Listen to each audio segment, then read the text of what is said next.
Hello everybody, today I'm going to solve this problem leetcode 410 split array largest sum. So let's understand the problem first.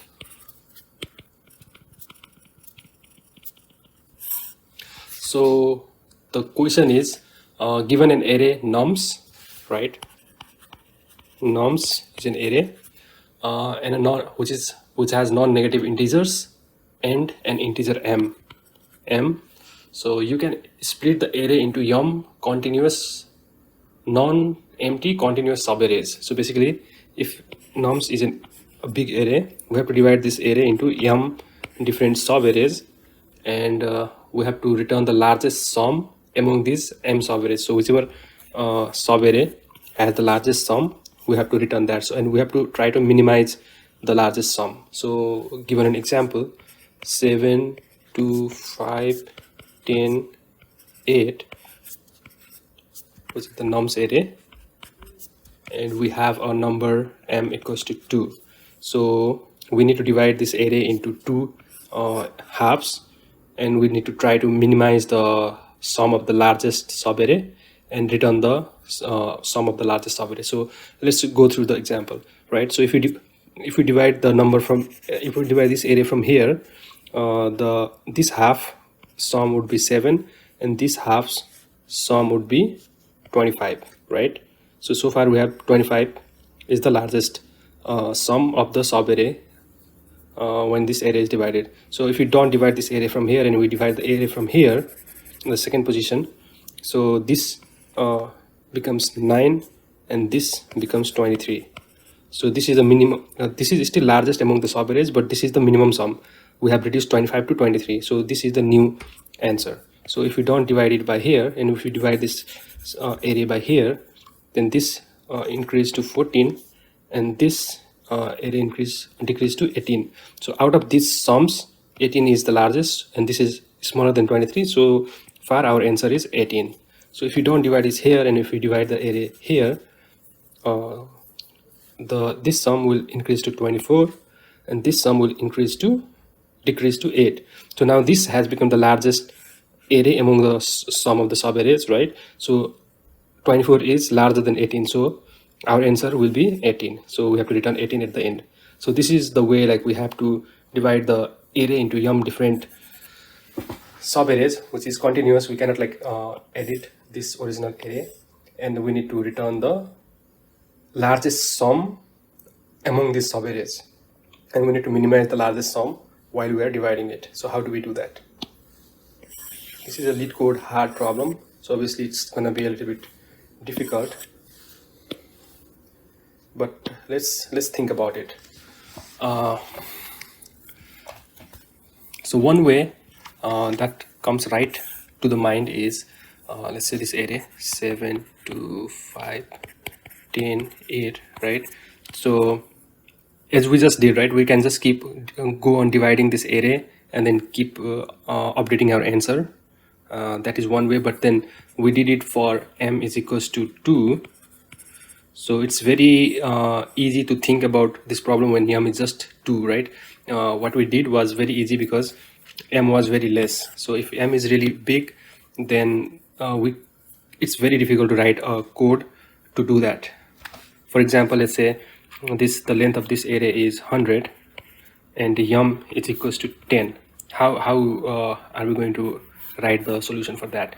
So we need to try a lot of combination. Like for every one element, we cannot dynamically generate n number of for loops or m number of for loops for that, and that will also be very inefficient. So we can throw that idea out of the window.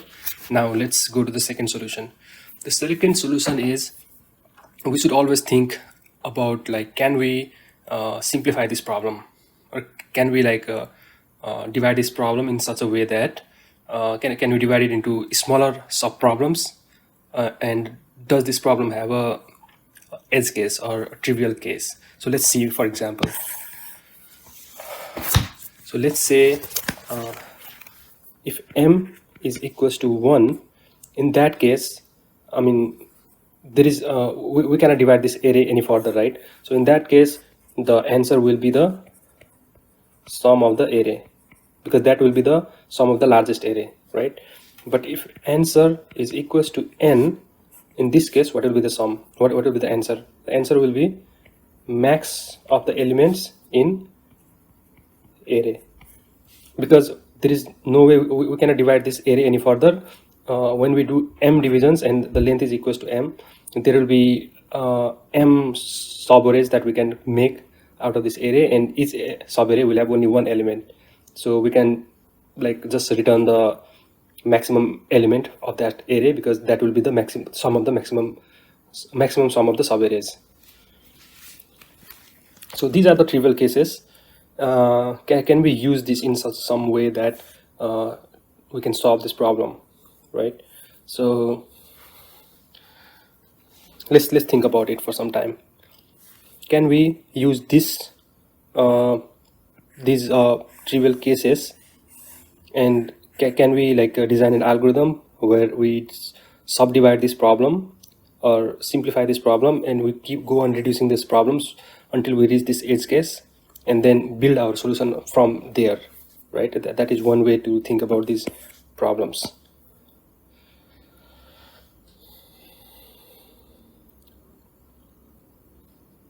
So I think we can do that. For example, so in this case, we can definitely return the solution, and if the m is somewhere in between 1 and n, what we can do is we can just like whatever array we have remaining, right? We can start dividing this array. We first divide this array from here, and then get the solution for here and see what is the maximum. So we go on calculating our sum for this subarray from here, and we expect that sum from the method called recursively, we can get the solution for the remaining array, which is length n minus 1, and we have to divide it into m minus 1 subarrays, and somehow we get this solution here, and we just can compare like whether this sum is larger than this sum. We go on until we keep optimizing the solution.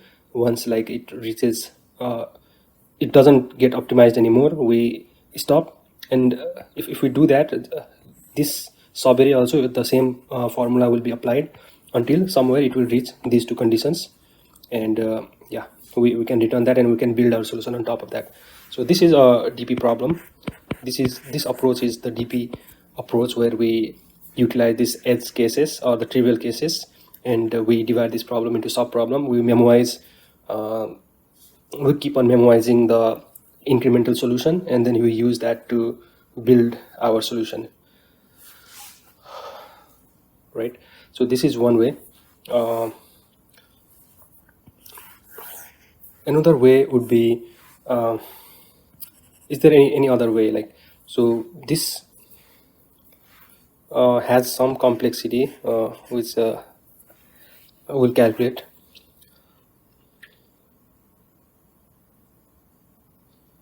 So the complexity would be, I think this is we're going from this array whole, so n into, and then for this also it will be n, basically n. So I think is it n square? Okay, I'm a little bit confused on this, but we'll get back on this. So is there any other way that we can do this? So again, we're utilizing the same two things, right? Same two edge cases. We know that our solution will always be somewhere in between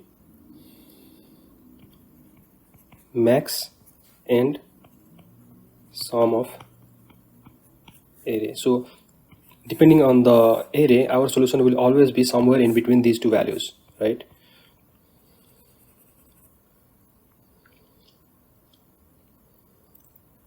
Unless obviously if m is greater than n, which is like impossible solution, or m is equals to 0 is also impossible solution, provided that the array is not that, which is in our condition, right? So our solution will always be somewhere in between the maximum element of the array and the sum of all the elements of the array, depending on the values of m. So what we can do is we can say we can navigate into this solution space, and can we solve this problem, and can we try to find the solution in this space, in this range. So this is a numbers range, right? So can we try to find our solution in this range by utilizing some of the properties, or any tricks? Can we do that?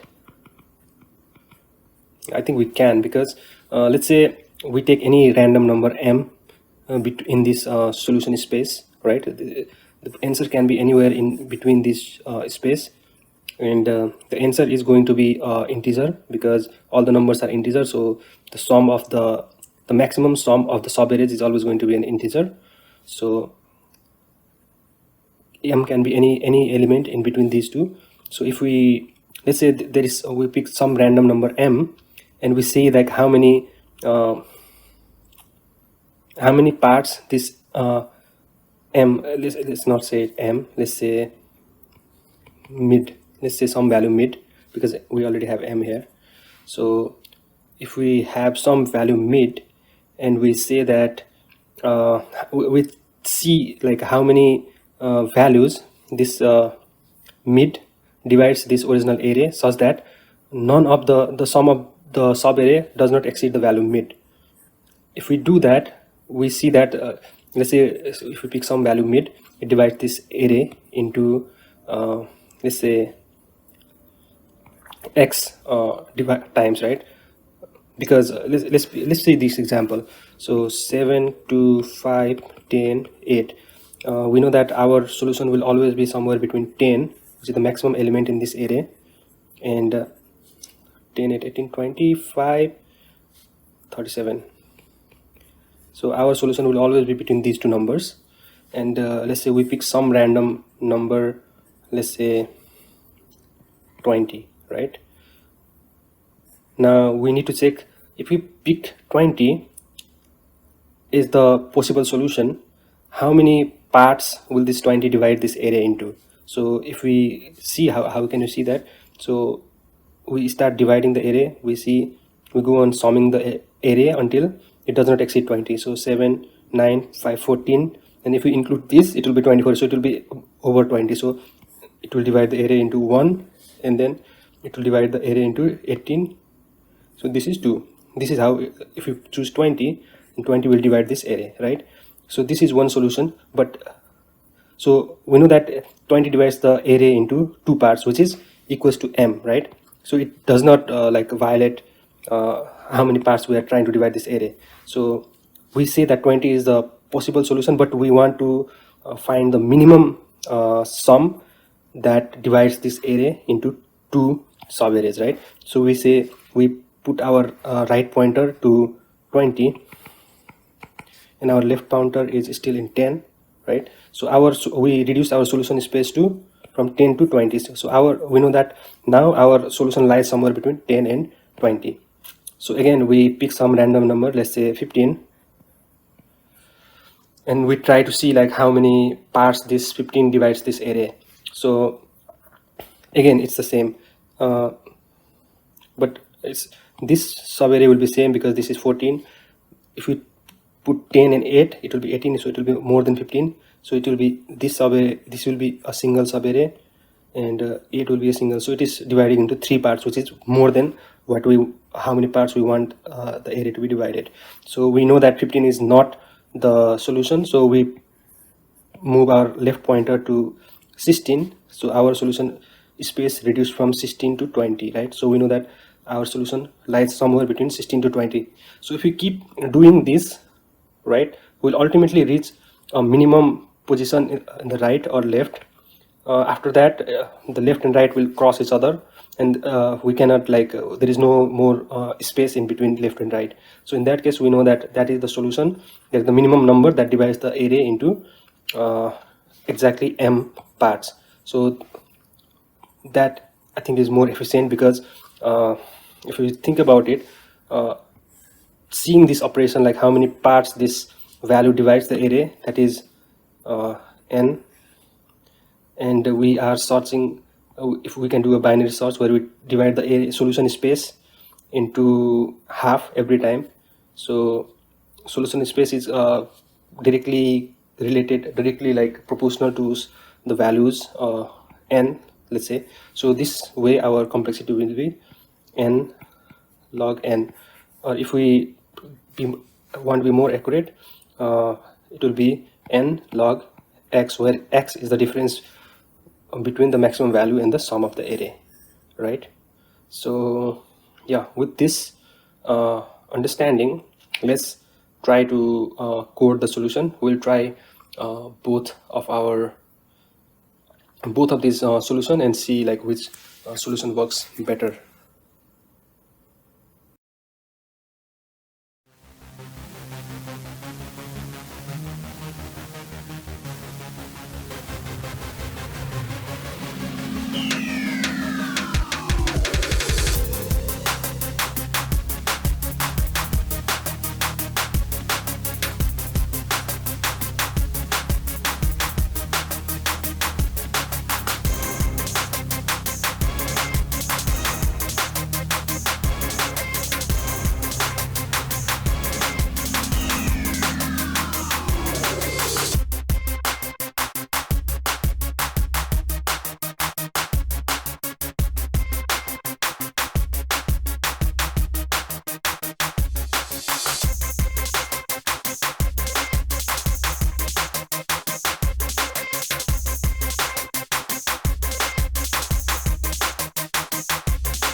So as you can see, we implemented both the solutions as described in the discussion. So the first solution is we are trying to divide the problem into sub problems, and we are checking the edge cases. So this is the edge case where we can directly return the sum of the remaining array, and this is an edge case where we can return the max of the remaining array, right? So in any other case, we will calculate, so we will go on summing from the left to the right, which will be one sum, and we will get the other highest sum which basically we are dividing the solution, we are dividing the problem into this smaller problem where we are dividing the remaining array into m-1 cuts and finding the maximum sum, the sum of the maximum the array from there, and we're comparing these two sums and we are updating our sum over here.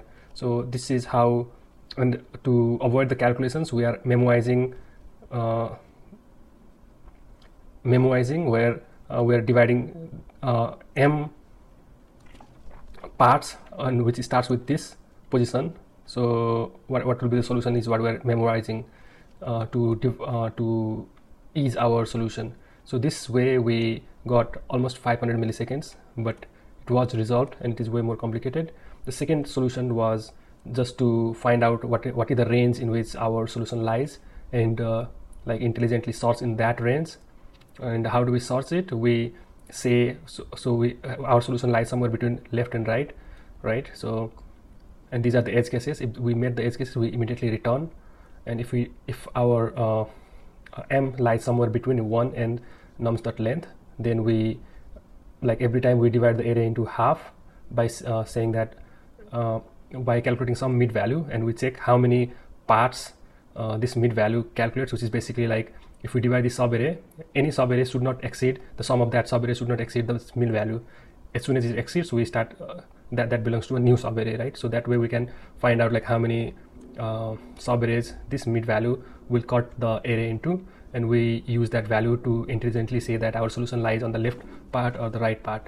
And this is way more efficient, and you can see it's almost equal to 0 milliseconds. So yeah, these are hard problems, and this is a very tricky problem and asks a lot in big companies. So yeah, I hope you guys understand this problem, and we'll meet again. Thank you guys for watching this. Thank you.